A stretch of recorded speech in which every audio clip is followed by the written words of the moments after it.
Bom dia a todos. Meu nome é Rodrigo de Souza Lima. Sou estudante de doutorado do programa de pós-graduação em agronomia da Universidade Estadual de Maringá. Meu orientador é o professor doutor Antônio Carlos Saraiva da Costa. Hoje vou falar para vocês do trabalho intitulado O uso de clorofórmio e tolueno na medição do pH de solos incubados, dos seguintes autores: Rodrigo de Souza Lima, Wesley Patrick Santos Cardoso, Ivan Graneman de Souza Júnior e Antônio Carlos Saraiva da Costa. O solo abriga uma enorme quantidade de seres vivos, desde animais com maior porte, médio porte como insetos, até milhões de fungos e bactérias. Estes seres vivos constituem a atividade biológica do solo. Alguns autores, como Tranin e colaboradores, comentam que essa atividade biológica é responsável por diversos aspectos, como ciclagem de nutrientes e decomposição de compostos orgânicos.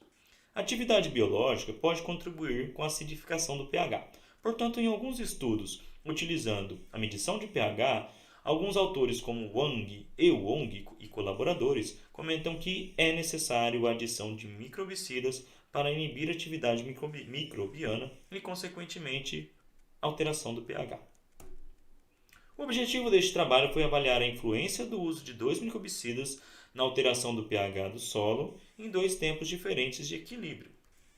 Bom, para a montagem do experimento, já falando dos materiais e métodos, foram utilizados 8 solos, sendo 5 derivados de basalto, um latossolo vermelho horizonte A, nitossolo vermelho horizonte A, nitossolo litólico horizonte A, vertissolo hidromórfico horizontes A e C, e 3 solos derivados de arenito, sendo o latossolo vermelho horizonte A, argissolo vermelho amarelo horizonte A e neossolo litólico horizonte A, com 2 materiais orgânicos, sendo eles serragem de madeira e folhas de planta leucena. Com esses materiais foi montado um experimento de incubação com estes solos combinados com esses dois supracitados materiais orgânicos. O tempo de incubação foi 6 meses, sendo revolvidos os materiais e adicionados água que era perdida por evaporação. E depois disso, esses tratamentos foram realocados e novamente incubados com água na porção 1 para 2,5 por 2 tempos de equilíbrio, um de 24 horas e um de 148 horas, com adição ou não de microbicidas. Neste caso foram utilizados clorofórmio e tolueno na quantidade de 0,25 ml. Depois o pH foi medido em metodologia proposta por Embrapa 2017. Bom, o valor do pH variou para 2 tratamentos, sendo sempre o menor para o latossolo vermelho com adição de serragem derivado de arenito e o maior para o argissolo vermelho amarelo com adição de leucena, também derivado de arenito. Sem adição de nenhum microbicida, para o tempo curto de 24 horas, o pH variou de 4,3 a 7,28. Já para o tempo de 148 horas, o pH variou de 4,43 a 7,41. Já para os tratamentos que receberam dose de clorofórmio, o pH variou de 4,15 a 7,45 no tempo mais curto e no tempo de incubação mais longo de 4,34 a 7,63. Já para os tratamentos que receberam adição de tolueno, o pH variou de 4,19 a 7,50 para o tempo de incubação mais curto de 24 horas e de 4,38 a 7,52 para o tempo mais longo de incubação de 148 horas para os dois solos supracitados.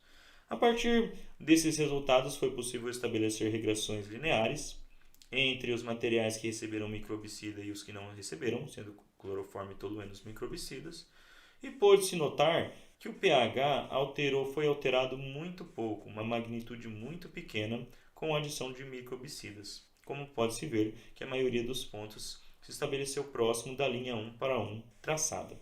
Ou seja, para este trabalho, a adição de microbicidas não alterou bruscamente, expressivamente, no pH das amostras. Portanto, com esta pesquisa pode-se concluir que a utilização de microbicidas como clorofórmio e tolueno na proporção usada neste trabalho não influenciaram expressivamente na alteração do pH de amostras de solo incubadas em 24 e 148 horas.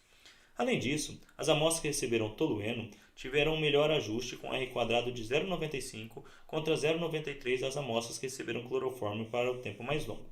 Isso caracteriza que nessas proporções tanto o clorofórmio quanto o tolueno podem ser utilizados como inibidor da atividade microbiana com estudos em pH de solo. Essas são as referências que foram utilizadas nessa apresentação e os agradecimentos para que tenha sido feita essa pesquisa. Muito obrigado a todos.